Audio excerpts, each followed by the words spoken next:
Our sponsor for this session is GR Energy Services, completion, production, and water management. Please visit their page in our Sponsor Showcase tab. What are the areas of reckoning, as our keynote speaker, CNX Resources President and CEO, Nick DeIuliis, likes to call them, that Appalachian Basin producers will have to address in the coming years? We'll hear about three in particular. Can the industry afford to operate on an unwritten policy, so to speak, of quietism, as Nick likes to call it? And what exactly is that? You're about to find out. When it comes to the Appalachian Basin, few executives are as experienced as Nick. He's been with CNX dating back to when it was Consol Energy for more than 30 years. So he certainly knows the lay of the land. With that, it's my pleasure to welcome our keynote speaker, Nick DeIuliis. Well, thanks for the kind intro, and you're right. This is an interesting time within the basin, and there's a lot of different things we could choose as a topic to discuss today, but I did want to focus on that concept of reckoning, and that does have a number of different components tied to it. But before we get into really three areas of reckoning that I think are crucial today and playing right out in front of us, I want to first talk about the success story that the Appalachian Basin has become, and it's become an epic success story. It's not necessarily a new story. It's maybe unique and new to our industry with the components that are attributed to it, but it's happened many, many times in many other industries. And you can see that in everything from the assembly line with Henry Ford and automotives, PCs, microchips, software, media, et cetera. And just to put those things in perspective on what a success story this has been and how it's been replicated before, at one time, after the basically Henry Ford showed up on the scene, there were over 200 United States car manufacturers in existence. Now there's a lot fewer, of course. With PCs, I think a lot of you remember Gateway and the cowhide boxes that would become delivered in, and a consolidation, a fallout, those types of things that occurred after that epic success on the PC market. Microchip, similar story. Software, a lot of you remember QuatraPro, which was eventually overtaken by packages like Excel and Microsoft. And with media, who can forget going to the Blockbuster stores on the weekend on a Friday to pick up the movies that you'd watch over the weekend and then return on a Monday or return it in time without the late fees. All of those things in their own ways were disruptive and very successful, changed the landscape of their industries and beyond. And all of them also resulted in ultimate reckonings and falling outs and more of an equilibrium that had been reestablished once the technology came on the scene. That's the story, I think, of American ingenuity, of innovation, of the free market at work. It drove all those things. And that disruptive technology and that theme of disruptive technology came into play once again, this time in our industry with Appalachian shales. And it basically, disruptive technology, that is, it cracked the code. We always knew that the methane, of course, was in the shale deposits, but we didn't have a technology or a process that would be able to liberate it in a economically feasible manner. Disruptive technology through horizontal drilling, through completion technologies, it liberated that methane molecule at really prolific rates and at really low costs. And that has changed everything. And when I see everything, I mean everything. So you think of what has changed regionally. When you look at this region of Eastern Ohio, Northern West Virginia, Western Pennsylvania, the natural gas industry has revived the middle class. There's no doubt about that. And the middle class is what made this region great and will make it great in the future. It's also resurrected manufacturing. There's big examples of that, of course, with the cracker facility being built in Beaver, Pennsylvania, but there are other many examples of manufacturing's revival and resurrection. From a CO2 environmental perspective, we've been able to decarbonize the state of Pennsylvania. I don't know if many of you know this, but if Pennsylvania were looked at as a standalone developed nation of its own, it would be the only nation in the developed world that has already met its Paris Climate Accord targets, largely on the back of natural gas, as our grid converted from coal to natural gas. And it's helped the tax base. Okay, we're a net generator of tax revenue in our industry and our industries, and that's a good thing for local municipalities on through to states and nations. It's changed things nationally. A lot of those same metrics that I talked about regionally also hold true nationally. When you look at things like decarbonization, when you look at net impact on tax base, and when you look on what's driving and growing the middle class. And then it's obviously changed things in a big way globally. Our industry has done everything from broke OPEC's back to it's giving geopolitical security to countries like Poland against aggressors like Russia, with respect to Japan and India when it comes to China and the Chinese Communist Party. And when you look at areas in terms of what we're doing with bringing the poor of the globe out of abject poverty, a tremendous amount of impactful consequences that are derived from our industry.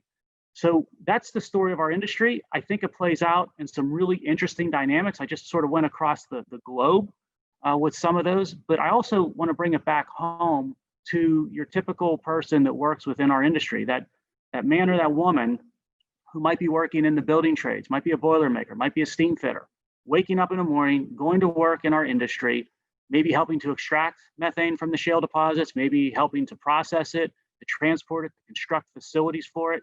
The impact that that individual has, if you're looking for professions that really make a difference in the quality of life for millions or perhaps even billions across the planet, this is the industry to do those types of things. They're helping to liberate that methane molecule in Eastern Ohio or Western Pennsylvania, Northern West Virginia, and that methane molecule can be utilized a number of different ways from locally to globally to improve the human condition. This is the greatest story I think that's never been told, and we need to go tell it. This is a very noble industry with a great noble endeavor behind it. Now, with all that success leads to a re-equilibrium that needs to be established, like we talked about with those prior industries, and we're going to be no different. And that's the reckoning component that I really want to focus in on today. And I think there's three big areas or components of the reckoning that we need to think about and work through and navigate through. The first one is financial. You can't be, in my mind, optically sustainable until you are financially sustainable. And when it comes to financial sustainability, Appalachia, we may have a bit of a problem. And that problem, I think, really, in some ways emanates from certain realities that we need to start to accept in our decision making and in our strategic planning. The first reality is gas price reality. And there may be a great sort of bull thesis for natural gas north of $3 for a sustained period of time, and I'm certainly hoping for that. But the reality is that we're in a sub $3 market, and we're going to be in a sub $3 period possibly for a significant period of time that stretches upon years. So looking at that forward strip when it comes not just to Henry Hub, but also to the Appalachian Basin, and assuming that is going to be the reality for us in the coming years, I think it's a much more prudent approach than hoping for developing a hope strategy where gas is at $3 or higher. There's also a cost reality that we need to think through. Costs, this is a commodity business, like it or not. Being a low-cost producer is absolutely essential. And there is a significant spread in terms of operating cash costs within the basin. Just use my company as an example. We're sitting at 70 cents an MCF on an operating cash cost basis. That compares to about $1.30 for the peers on average. Why do we have and enjoy a low cost differential between what the peer average might be? A lot of different reasons, but a big driver of it is that we control our midstream assets. So from a gathering and a processing and a compression perspective, we've got complete flexibility to allocate our capital and adjust our activity set as situations dictate, as factors and inputs dictate, versus being tied to minimum well commitments or minimum volume commitments or things like costly firm transportation, et cetera, or expensive gathering rates. So that's a tremendous advantage for us. It's a big driver with respect to cost structure. Cost structure matters incredibly when you're in a commodity business. And just to put these costs in perspective, of course, there's a lot of different sort of drivers or assumptions when it comes to ultimately what your all-in costs are. But there's a lot of talk about dollar per foot on the capital side of drilling and completions activities.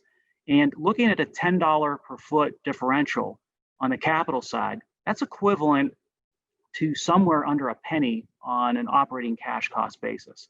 So if we're at 70 cents and the peer average is $1.30, that 60-cent spread, that's equivalent to over $600 per foot on a capital efficiency side of the equation. So operating cash costs matter tremendously. That also impacts your inventory. If you've got low operating cash costs, that helps define what is economic inventory at a $2.50 gas price or at a $2.25 gas price deck. So it also impacts inventory and depth of inventory. Another reality, I think, is capital intensity. There is obviously a lot of capital intensive investments that we need to make in our industry, our industries when you include midstream. And when you look at the level of activity that's required to, let's say, hold maintenance flat year in and year out, the ability to do that with lower capital intensity, less activity, that bodes really well for the sustainable financial performance of the firm or of the company. And there's a big spread with respect to what it takes to hold maintenance flat for different peers as well. Again, using us as an example, we need somewhere around 25 tide and line wells per year to hold our production flat. We feel that gives us incredible strength when you look at our financial sustainability into the coming years. Then there's also all these other things beyond where the rig and the frac spread are operating at. Things like unused firm transportation, things like interest expense on debt. And oftentimes these things get looked past when you're looking at certain financial metrics or ratios, but they are really not sort of at liberty to decide whether you pay them or not. They're not discretionary. You've got to pay your interest expense on your debt. You've got to pay your taxes. You've got to pay things like your unused firm transportation capacity, whether you're using it or not. So from our perspective, those things matter quite importantly, and we always factor those into our decision making when we're looking at what our actual cash costs are. Now, when you start looking at these different realities on the financial side, the gas price reality, capital intensity reality, operating cash costs, unused FT, interest expense on debt, all of those things, they all culminate in free cash flow. That's ultimately the metric that matters in this business. Who's got positive free cash flow? Who doesn't? And that's not the same as EBITDA. It's quite different actually in this type of an industry. And it's not the same as modified free cash flow. It's a pretty simple metric. All the cash in minus all the cash out over a period of time. Who's got positive free cash flow and who doesn't? And this metric of all important free cash flow, it's only going to grow in importance as time goes on. And it's going to grow in importance to both creditors of our industry as well as the equity holders in our industry. You can see it in different examples. You can see it in RBLs, in credit facilities themselves on the credit side of the equation, where those syndicate banks are going to want to see and want to lend to and commit to entities that are free cash flow positive on a sustainable basis. You're also, of course, going to see it, and you're currently seeing it on the equity side, where equity holders increasingly are clamoring for a return to shareholders, and not a return to shareholders 2 or 3 years from now conceptually under a $3 or $3.50 gas price world, the return to shareholders now under the forward strip reality. So free cash flow isn't going away anytime soon from our perspective, and it shouldn't. Now, tied to this and the concept of financial sustainability is the transparency that goes with it.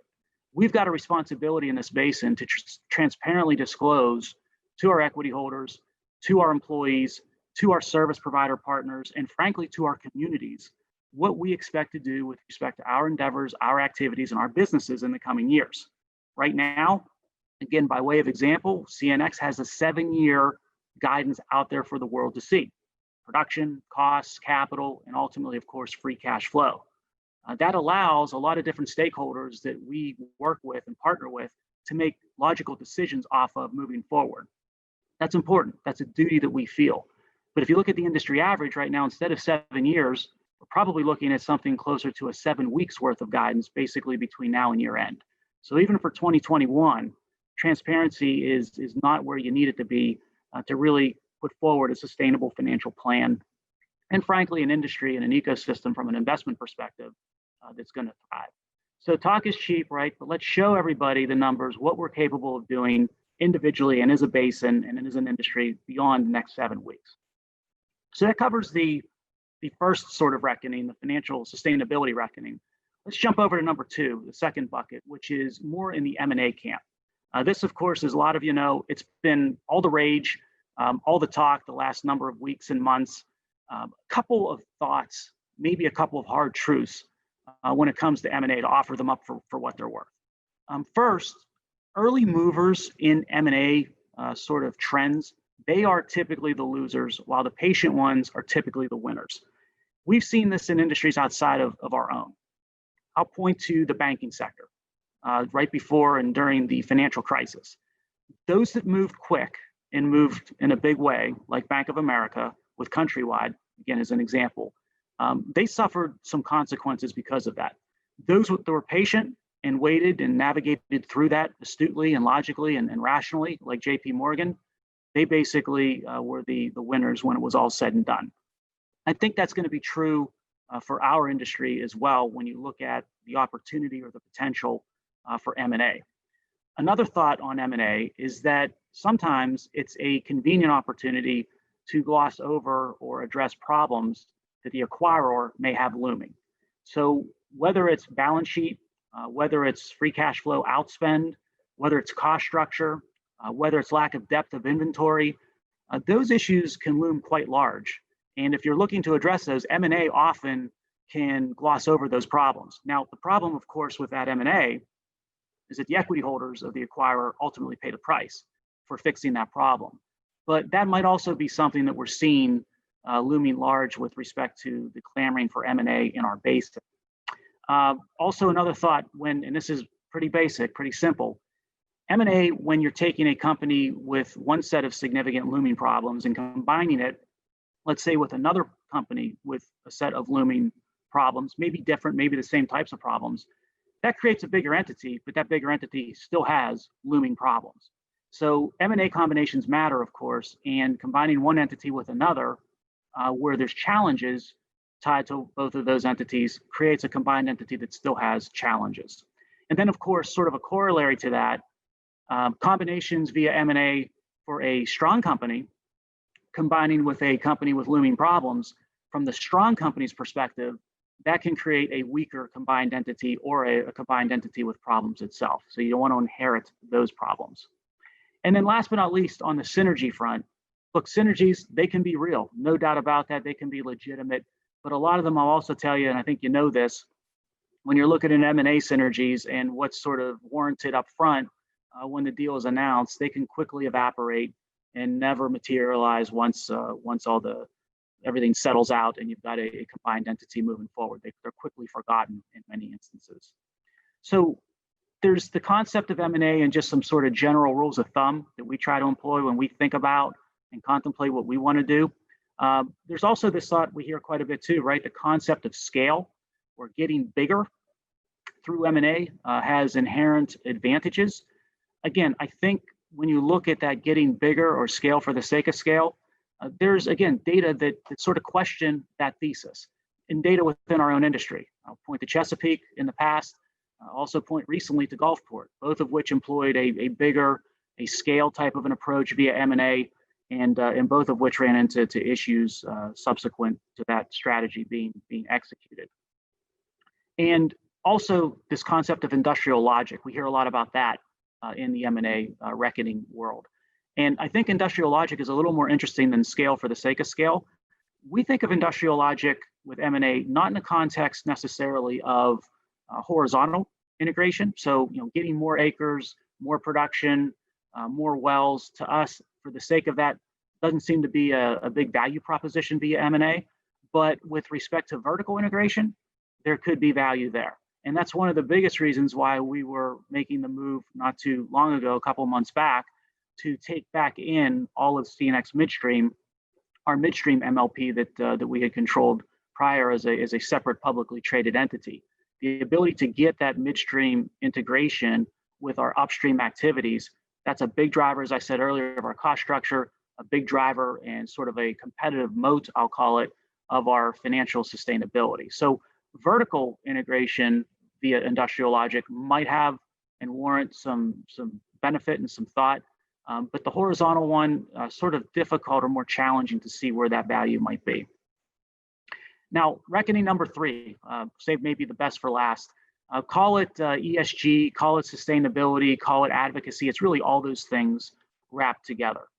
And when I sort of kick off my thoughts on this area of the reckoning, I want to throw out just some beliefs or some core tenets. One, I'm assuming that natural gas is a noble industry. I said that earlier. I'm going to hold that assumption. 2, I'm going to assume that our industries, we improve the human condition and the environment the world over. We do that regionally, we do that nationally, we do that globally. And then my third sort of truth that I'm going to hold is self-evident, is that we're not a bridge to something better. Our industry is the future. We are the foundation of the future. Now, I hope you would agree with those three sort of self-evident truths and those three assumptions that I'm making. And what's strange about our industry is that even though we may all agree with those three, you really don't hear many of us advocating those three. And this is really one of the only industries that I can think of, despite the impactful nature of what we do, where we almost apologize for what we do on a regular basis. And we need to be a better job of being an advocate. So this was the political quietism that Len spoke about earlier. And what does that mean? That means, keeping your head down, keeping quiet, going about your business, hoping that you don't draw attention to yourself or the wrath of whoever the naysayer might be. But that political quietism is a recipe for disaster. And frankly, it's very short-sighted. It's short-termism to its worst from my perspective. Advocacy and advocating for what we do for society, what we do for economies, what we do for the middle class and to build it and sustain it, that is long-termism. That's long-termism at its best. And that's part of our jobs, at least from my perspective and from my opinion. There's also a couple of areas out there or statements or beliefs that we really need to have I think a much more thorough discussion with others beyond our industry when it comes to advocacy. So one is this concept of zero carbon. Zero carbon and the thought that an economy or a nation can run on a zero carbon sort of concept, that is a fallacy. That defies the laws of science, particularly the laws of thermodynamics. And this is coming from a company or an individual to work for a company that just over 10 years basically decarbonized our footprint by over 90%. So I'm a believer in that. But the thought of a economy or a nation running on zero carbon, our nation and economies that do well, they run on the backs of carbon, not in spite of carbon. And even EIA, which has done numerous studies under different scenarios and whatnot, even EIA shows that as time marches on, the demand for natural gas and the demand for carbon is the future. It's going to grow. Another type of assumption that's out there that I think we need to challenge is this thought of renewable energy, truly renewable energy, particularly wind and solar. And that renewable being renewable in and of itself and zero carbon. Neither are true. There is no such thing as renewable energy in sort of the world of science and math and engineering.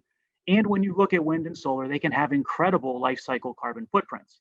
So I'll use the example of Pennsylvania. And if Pennsylvania wanted to construct or install 650 megawatts of baseload capacity, if you compare a wind answer to that or solution to that versus natural gas fire generation, it's not even close when you look at the carbon footprint. Natural gas enjoys a much more efficient carbon footprint on a life cycle basis, apples to apples basis, than wind. And the reason is to develop the wind turbines for 650 odd megawatts, you need almost 300 of them. You've got to mine all the minerals that's needed for it, typically in places like Mongolia with an incredible carbon footprint tied to it. You got to process all those minerals with an incredible carbon footprint. You've got to manufacture the turbine blades and the pillars and the structures based off of carbon. You got to ship it here using carbon.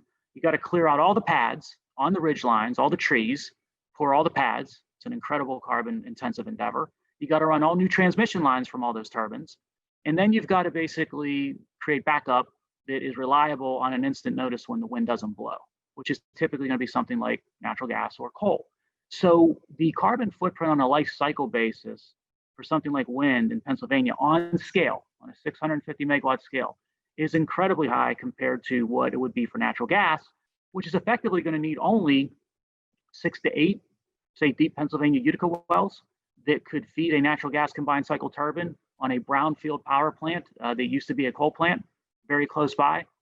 The answers between those two sort of options when it comes to carbon intensity is pretty clear from our perspective. We got to get the word out on that and get the message out on that to people that are making policy decisions today.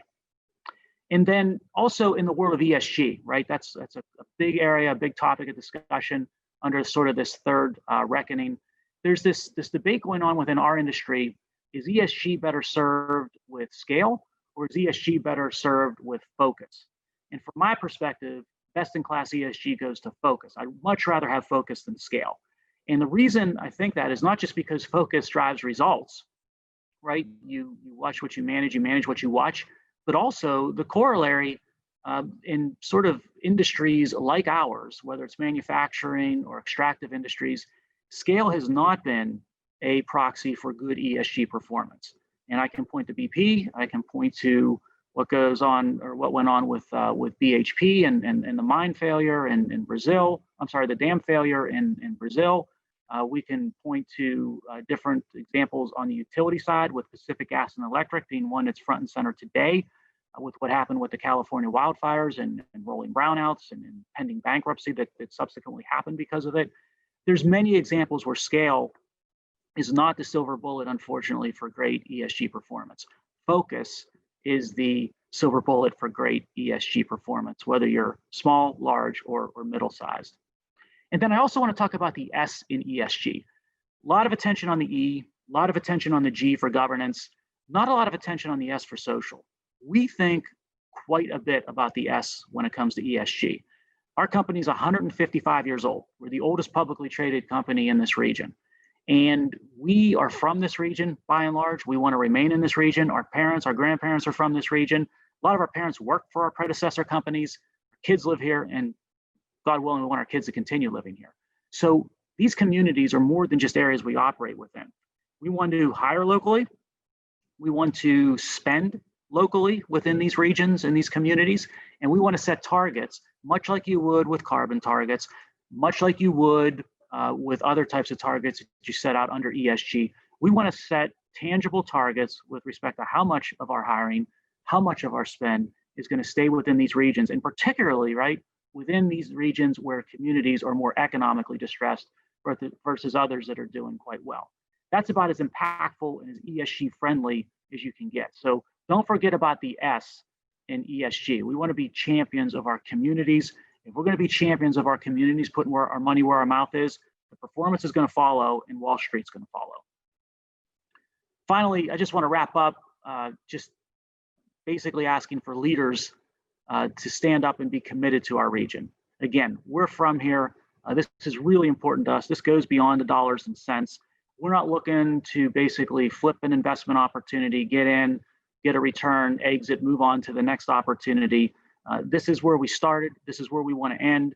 We constantly think about this over decades worth of time. The next generation, where's this company going? Where's this industry going? How is it going to benefit the region? And the last thing that I would sort of tag ourselves as are rent seekers, looking again for a quick return or the way to make a quick buck.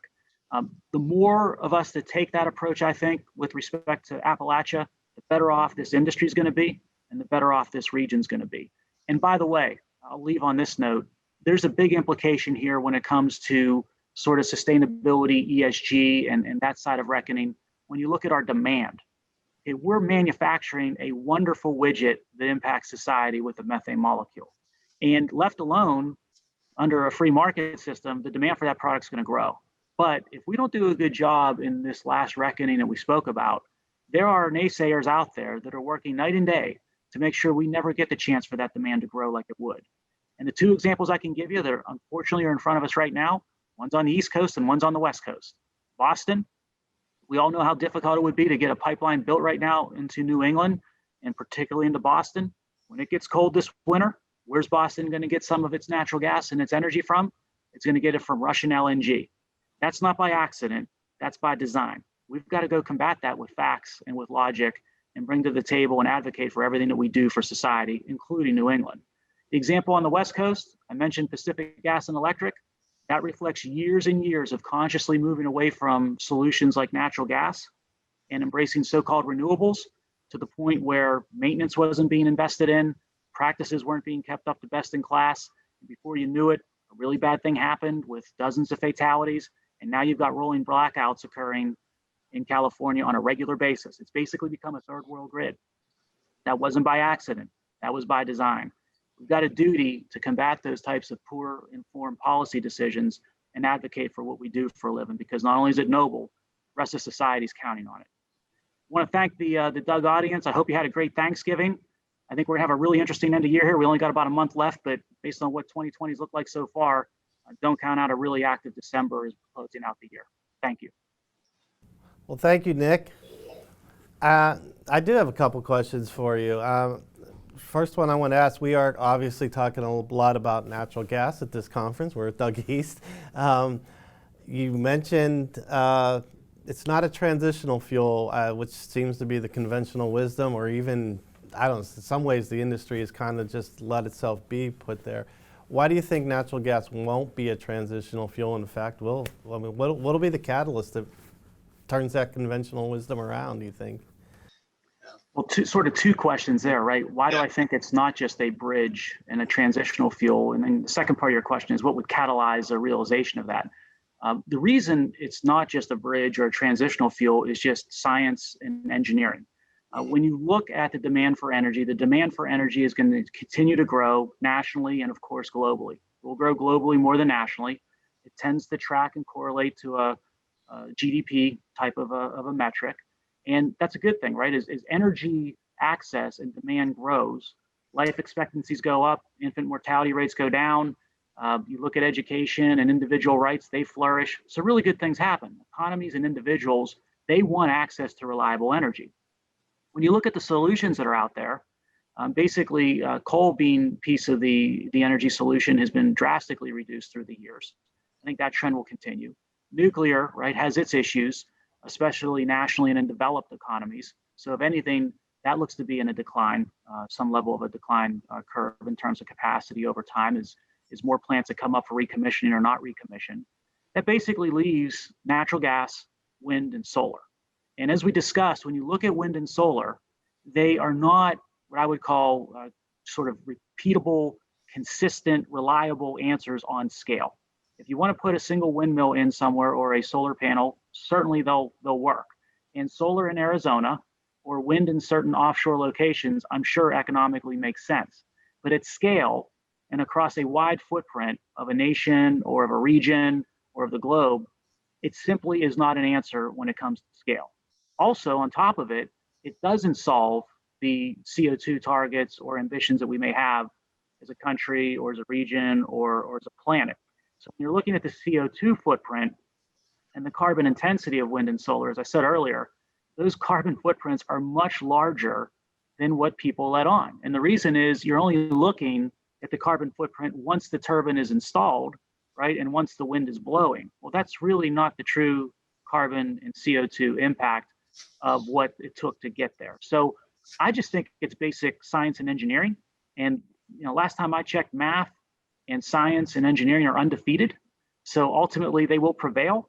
Now, what catalyzes that? Unfortunately, I think what catalyzes that is situations like Pacific Gas and Electric, right? Where things reach almost a breaking point and a realization in very stark terms that this wasn't a good informed policy set of decisions that we embarked upon. And you get to the point of rolling blackouts, or you hit the switch and the light doesn't come on, or suddenly power goes out in the middle of winter. That certainly would be a catalyst to get things back to an informed basis. I'd love to be able to get there before those types of catalyzing events. And I think the best way to do that is for this industry and the leaders within it to step up and be heard. Great. And let's go to that. You're I believe you're a member of the bar, so maybe you're a little bit more well-spoken in defending the industry. I'm not sure. But how do leaders, what can they do, especially the ones with not a lot of resources? I mean, faced with the ones that would duck their heads down. Like, how do we get them to get out there and tell this story? Natural gas and fracking were a big part of this election, so and we need to change that story. How do they do that? I think there's a local component to that, and there's a larger picture to it. On the local component, Pennsylvania is really a good exemplar of what's happened in a short period of time. If you look at 10 years ago, sort of during the land rush phase and the early stages of, say, the Marcellus and the natural gas industry, a lot of people just in Pennsylvania were sort of, I call it disinterested. They didn't know it was something interesting, but if you weren't a farmer in the rural area that had a lease, or you weren't working in the industry itself, it largely it was something you were hearing about, but you just didn't know. As time marched on, and the industry was able to repeatedly show economic viability with the extraction methods, right, of what we were going after in the Marcellus and then ultimately the Utica, then all of a sudden you saw further capitalization. Pipelines were being built. Manufacturing was starting to pop up. more and more people that were employed in the industry weren't just growing in numbers, but they were from here, right, from the region. Restaurants were suddenly popping up, hotels, service sector areas where everybody suddenly figured out this is a big foundational piece and driver of our economy. And suddenly the realization went on that this is a tremendously good positive thing for my little community, for my Western Pennsylvania region, and for the state overall. And you even saw it sort of migrate from Western Pennsylvania, Northeast Pennsylvania, down to Philadelphia, right, of all places, where entities like the pipes that we would build with Mariner to Philly to take it to Marcus Hook and take ethane production to Norway or to Scotland or wherever it was going. Again, suddenly wider parts of the state started to see the benefits of this industry. So there's the local story to that. Just having your neighbors understand how part of what they derive as economic value is driven in part by a foundational piece of this economy called natural gas. There's a bigger picture to this, right? The bigger picture is more getting the math and the science on paper. Let's see apples to apples what the true carbon intensity is of wind at scale in Pennsylvania, let's say, versus natural gas generation at scale in Western Pennsylvania. And when you look at not just the carbon footprint, but just the environmental footprint overall, with respect to surface disturbance and everything else that goes along with it, it's not even close. When you look at the energy security aspect of it, it's not even close, because much of this, whether you manufacture the components of a wind turbine offshore or not, many, if not all, of the base materials, we don't have them in our country. So we're going to have to get those from offshore sources. So across those metrics, I don't think people understand that that's the case. I think they do believe that there is such a thing as truly renewable energy, a truly zero carbon economy, and that you can just sort of magically plop down wind and solar at scale in places in Pennsylvania and have the same affordability, reliability that natural gas fire generation would offer you. All right. So let me ask you about M&A a little broadly, because you brought it up. And a lot of those early movers you were talking about, a lot of that's down here in the Permian. You haven't seen a whole lot in Marcellus, Utica, or even the gas plays. Is that something, do we need to see consolidation in the Marcellus and Utica are there too many players, I guess, at that point right now?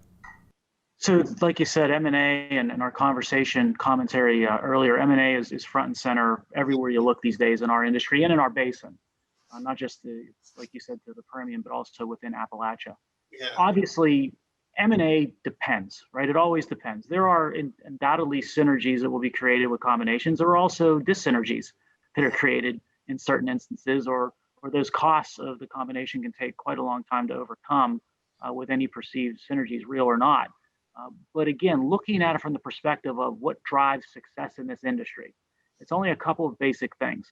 It's, do you have a deep enough inventory to continually, consistently manufacture a methane molecule at a cost that allows you a healthy margin, a cash margin under reasonable price decks looking forward? Okay, so looking at M&A, assuming a $3.50 gas price world, that's not what we're looking at right now. We're contemplating M&A where the cost structure of one or both entities doesn't work from a rate of return or even from a cash margin perspective based on those forward gas price views. That's not, in my mind, exciting M&A. Also, looking at whether or not you can do that and ultimately generate free cash flow. That's another big component to that. And do you have a balance sheet that's going to allow you to take advantage of the free cash flow that you're generating? To me, those are the key sort of pillars of a successful, financially sustainable E&P midstream entity in Appalachia. And if you look at a lot of the M&A that you're hearing about or being bannered about, that type of M&A really doesn't address the cost issue. It really doesn't address the inventory issue per se. And it doesn't seem to address the free cash flow / balance sheet issues. And they're not going to go away unless and only if gas prices rally. So again, from a reckoning perspective, if the NYMEX and Appalachian Basin prices are what they are for December of 20 and for all of 2021 and 2022 and 2023, there has to be fundamental change that, from my perspective, M&A will not address. Okay. Well, I'm going to let you go, Nick, but I got one final question because I'm looking out the window behind you, and I don't know, I'm a Pittsburgh native, by the way, stuck here in Texas through the COVID. So I'm missing it. So how's the weather been? Well, this is a good news, bad news. So as a fellow Pittsburgher, looking at, this is being taped in late November, right? So it's not early December yet. Maybe it'll change by the time Doug airs. But for late November, the good news is it's quite nice. Okay. The bad news is it's quite nice. Yeah. I know. So that's why, if you're looking at the impact on demand and what gas pricing might do here year end and into 21, so far the start to winter and the end of fall has been quite mild. All right. Well, happy wintering then. Maybe I'll see you in the spring. When you make it back up, give me a ring. We'll get together. Well, Thanks a lot, Nick. Thanks for being here. Thank you.